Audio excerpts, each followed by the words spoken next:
इससे घबराने की कोई जरूरत नहीं है। बस आपको कुदरत ये कह रही है कि आपको अपना लाइफ स्टाइल चेंज, जीने का ढंग सीखना पड़ेगा, जीने का नया तरीका सीखना पड़ेगा। सच कहा झूठ कह रहा हूं? ये आप निश्चित जीवन जीते आए हो, उस जीवन को बदलना होगा।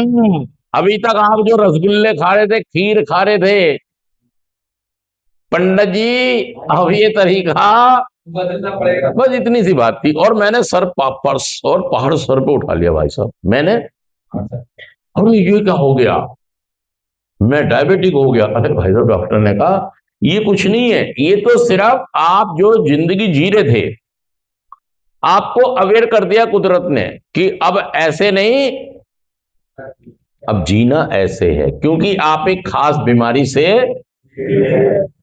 और ये वो दुनिया छोड़ने छोड़ने की थोड़ी कह रहा है यार डॉक्टर।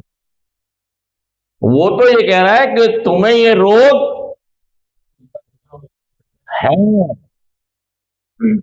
अब तुम्हें ये चीजें ऐसे ऐसे करनी। ऐसे जब कोई व्यक्ति नशा मुक्ति केंद्र में आता है और उसे हम ये बताते हैं कि आपको एक खास तरह का रोग है, तो वो मानने को तैयार कह रहे हैं पता नहीं कौन सी कहानी सुना रहे हैं। अब भाई मैंने तो डॉक्टर की मान ली थी, आप मेरी क्यों मानोगे? आप, कबीर जी ने कहा, अध्यात्म, किसी से पूछा कि अध्यात्म क्या है? सामाजिक, धार्मिक और आध्यात्मिक, तीन चीजें हैं ना यार। मैं इसको ऐसे कहता हूं कि सामाजिक तो हो गया प्राइमरी स्कूल, सामाजिक हो गया क्या, धार्मिक हो गया हायर सेकेंडरी स्कूल, और आध्यात्मिक हो गया कॉलेज। तो अध्यात्म बहुत बड़ी चीज है, और जितने लोग नशे की बीमारी से पीड़ित होते हैं, इन्हें आध्यात्मिक बीमारी भी होती है। मतलब ये किसी से संबंध बना तो लेंगे, लेकिन बिगड़ जाएंगे, खराब हो जाएंगे, गल जाएंगे, सड़ जाएंगे। मतलब ये अपनी मां से, पिताजी से भी संबंध कायम, सच कह रहा मैं झूठ कह रहा हूं? जितने लोग नशा कर रहे हैं, ये शारीरिक, समझिए इस बात को, ये कितने रूप से बीमार हैं ये? एक, दो, और पहली बीमारी का भाग है, दूसरा है, और तीसरा है आध्यात्मिकता। का मतलब यहां पर यह होता है कि संबंधों की बीमारी। अध्यात्म बहुत बड़ी चीज है भाई साहब, बहुत बड़ी चीज है। मेरे को इसका मतलब पूरा ज्ञान, कबीर जी कहते हैं, तू कहे कागज देखिन, क्या कहते हैं? तू कहे कागज देखिन और मैं कहूं आंखिन देखी। भाई साहब, अध्यात्म को समझें। किताब कितनी भी पढ़ लीजिए, अध्यात्म अंदर नहीं आएगा। अपनी सेवा, मम्मी पापा की सेवा, कर्तव्य फर्ज निभाने, बलिदान देने रिश्तों में, अपनी ना चला के पापा की माननी, ना चाहते हुए भी। अध्यात्म को समझो यार। कबीर जी किसी कॉलेज में थोड़ी गए थे, लेकिन आध्यात्मिकता उनमें कूट कूट के भरी थी। सच कहना जो कह रहा हूं,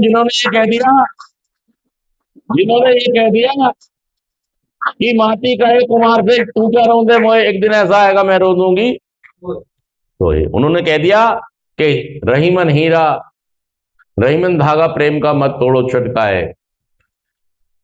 हाँ जी, टूटे से फिर ना जुड़े, जुड़े गांठ। उन्होंने कह दिया बड़ा हुआ तो क्या हुआ, जैसे पेड़। देखिए वो किसी यूनिवर्सिटी में नहीं पढ़े।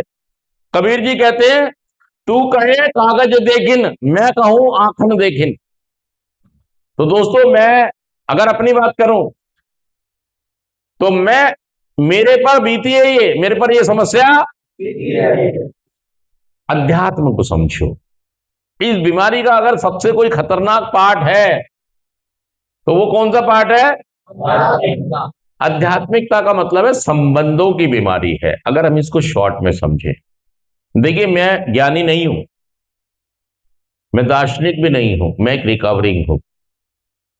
मैंने अपने अनुभव से ये जाना है, सीखा है कि जो लोग अपने संबंध बढ़ाते चले जाते हैं, बढ़ाते हैं, बनाते हैं और उन्हें कायम भी, ऐसा नहीं सुबह आइसक्रीम बनाई और आइसक्रीम शाम को,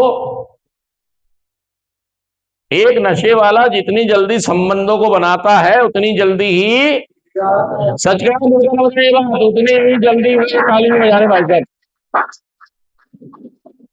अच्छा, ये कह रहे हैं सुनने की प्रॉब्लम है, लेकिन सुना जब भी तो रिएक्ट कर रहे हो। भाई साहब ऐसा नहीं है कि मैं कलच दबा रहा था जी, तो भाई साहब ब्रेक कौन दबाएगा? पैर में 3 चीज लगी हुई है, ब्रेक, क्लच और रेस।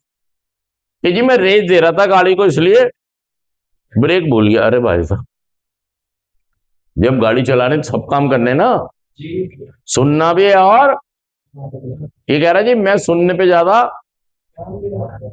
ध्यान नहीं दे रहे, अटक गए कहीं, ये कहीं यहां नहीं है, यहां होते तो ये पूरे ग्रुप के साथ। सच कह रहा हूं, झूठ कह रहा हूं? जो नहीं कर रहा रिएक्ट, उसका मतलब वो प्योरली यहां पर नहीं है, नहीं है। वो खो गया, कहीं खो गया, वो क्लास में कहीं, क्लास के साथ उसने घर गया कुछ और चीज कल्पनाओं में ले आया है। कितनी देर की होगी? हाँ, चलते रहो अभी। तो दोस्तों मैं आपसे क्या कहना चाह रहा हूं कि ये वाला जो पक्ष है, इस पे बहुत संवेदनशीलता से हमको काम करना होगा। और ये वाला जो शारीरिक पक्ष है, मुझे पहला नशा ही जानलेवा है, ये समझना होगा।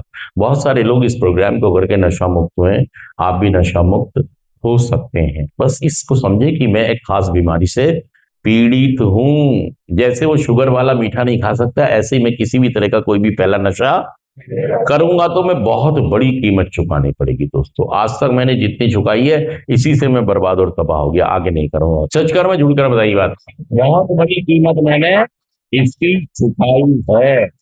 मैं इससे बड़ी कीमत चुकाने के हालातों में, कि नशा आदत नहीं है, नशा एक, और ये किसको है? जो लोग सेंटर तक आ गए हैं वो शक शुबा ना करें कि पता नहीं मुझे है या, जैसे मुझे जब डायबिटिक बताया था तो मैं भी क्या कह रहा था, पता नहीं। क्योंकि देखिए जब भी कुछ बताया जाता है तो हम एकदम उसको स्वीकार, क्योंकि बड़ा कैड़ा पड़ता है स्वीकार करना कि यार ये क्या कह रहे हैं डॉक्टर, बताओ इतनी गंदी सी बीमारी मुझे। और जितने लोगों को भी ये बताते हैं कि तुम्हें बीमारी है, वो क्या कोशिश करते रहते हैं, वो ये कोशिश करते रहते हैं थोड़ा थोड़ा कभी कभी पी के कि नहीं मैं एक दिन दिखाऊंगा दुनिया को कि मैं नशा कंट्रोल में। या कई लोग रिएक्शन में नशा करने, बाद में रिएक्शन में नशा करते हैं कि चाहे कुछ भी हो जाए अब मैं छोड़ूंगा नहीं, क्योंकि दुनिया ने मुझे बड़ा परेशान, मेरे घर वालों ने मुझे बड़ा परेशान, मेरी बीबी ने मुझे बड़ा परेशान, मेरे बहन भाइयों ने मुझे बड़ा परेशान, मेरे पिताजी ने मुझे बड़ा परेशान किया, इसलिए मैं अब कभी नशा नहीं छोड़ूंगा। मैं पी पी के अपनी जान, सच कहना मैं जुड़ कर रहा हूं, ये रिएक्शन आता है। यही तो बीमारी है मानसिक, ये मानसिक रोग भी है, शारीरिक भी है और ये जुड़ी हुई चीज है दोस्तों। और मुझे शुक्रगुजार कोई है आपसे जो प्यार करता है, इसीलिए तो आप नशा मुक्ति में, नहीं तो बहुत सारे लोग पटरी पे मर गए, आज भी कंगले बन के हनुमान मंदिर पर घूम रहे। कोई है जो आपके लिए दुआएं करता है कि मेरे बेटे को ठीक, शायद आपको पता नहीं है बात, आपको क्या पता आपके पापा शायद ये प्रार्थना करते हैं ऊपर वाले से कि मेरे बेटे को, और आपको ना बताते हो सकता है आपकी मम्मी दिन रात करते होंगे भाई साहब, पक्का। इसीलिए आपको सच्चा संदेश मिल रहा है कि भाई साहब नशा आदत नहीं, नशा एक, और एक रास्ता है, एक रास्ता, एक जीवन जीने का नया तरीका you can't keep it unless you give it away. मेरे को ये प्रोग्राम कहता है कि जो आपने लिया है, जो आपके पास है, जब तक बांटोगे नहीं तो आपके पास भी नहीं रहेगा। तो खुद भी ठीक रहना और दूसरों को भी। पहले सेवा करो, पहले कार्यक्रम, देखो पैसा कम कमा लो, कोई दिक्कत नहीं, पैसा, हाँ कोई दिक्कत नहीं, लेकिन नौकरी और छोकरी क्या करना है? नौकरी और छोकरी, थोड़ा दिन इनसे दूर रहना है। सच कहना झूठ कह रहा हूं? हाँ जी, ये खत्म हो गई क्या? एक बार कैमरा साउंड, और दोस्तों एक बार आप सभी का फिर स्वागत है हमारे इस एक कार्यक्रम में, इस सेक्शन में। और दोस्तों आज हम ये बात करने वाले हैं कि जितने लोग नशा मुक्ति केंद्र में होते हैं, इनमें से ज्यादातर लोग ये मानने को तैयार नहीं है कि हम एक खास बीमारी से, मानने को तैयार नहीं है। मतलब वो ये कहते हैं यार दुनिया नशा कर रही है, दुनिया शराब पी रही है, मेरे कोई प्रॉब्लम क्यों है? दोस्तों एक बार की कहानी घटना मैं बताता हूं कि जब मुझे पहली बार डॉक्टर ने बताया कि आपको शुगर है, तो दोनों चीजें एक साथ हुई। एक तो मैं शॉक्ड हो गया, मतलब अचंभित रह गया। मैंने कहा यार ये क्या कह रहे हैं, थोड़ा डर आया फी है।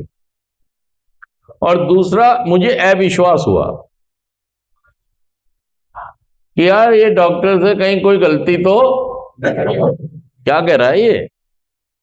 उस मेरी तबीयत कुछ दिन से खराब थी, तो मुझे किसी ने सलाह दी कि आप अपना शुगर चेक करा लो। हिस्ट्री पूछी, मैंने कहा हाँ मम्मी को भी थी। उन्होंने कहा ठीक है आपने एक बार चेक करा लो। तो मैंने, क्योंकि कुछ दिन से तबीयत खराब कुछ कुछ हो रहा था मुझे, तो मैंने कहा ठीक है करा लेते हैं, क्या हर्ज क्या है। तो डॉक्टर ने मेरी शुगर जांच की HB1C, मतलब वो 3 महीने की एक जांच होती है। और रिपोर्ट आते ही डॉक्टर ने ये कह दिया कि जी आप डायबिटिक। उससे पहले मैं सब कुछ खा रहा था, कर रहा था, कोई प्रॉब्लम, लेकिन मैं उस रिपोर्ट को मानने को तैयार।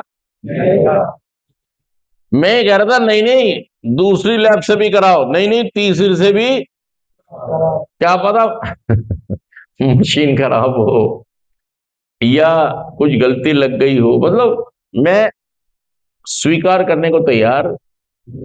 ऐसे जितने लोग नशा मुक्ति केंद्र में होते हैं, तो वो भी शुरुआत में ये मानने को तैयार नहीं होते हैं कि आपको एक खास तरह की बीमारी, वो स्वीकार नहीं करते, शक करते हैं, विश्वास करते हैं। सच कहना मैं झूठ कहना, बताइए बात। वो ये कहते हैं मैं मानने को तैयार, या आप अपने एक्शन में ये कहते हैं कि दुनिया अगर नशा कर सकती है, शराब पी सकती, तो मैं क्यों नहीं। अब चूंकि डॉक्टर की रिपोर्ट थी, तो मैंने तो अपने को डायबिटिक मान लिया, क्योंकि वो MBBS MD डॉक्टर हैं और 2-3 जगह की रिपोर्ट ने सबने मुझे डायबिटिक घोषित। अब मेरे पास भाई साहब कोई चारा नहीं था, नहीं तो मैं अब भी स्वीकार नहीं करता।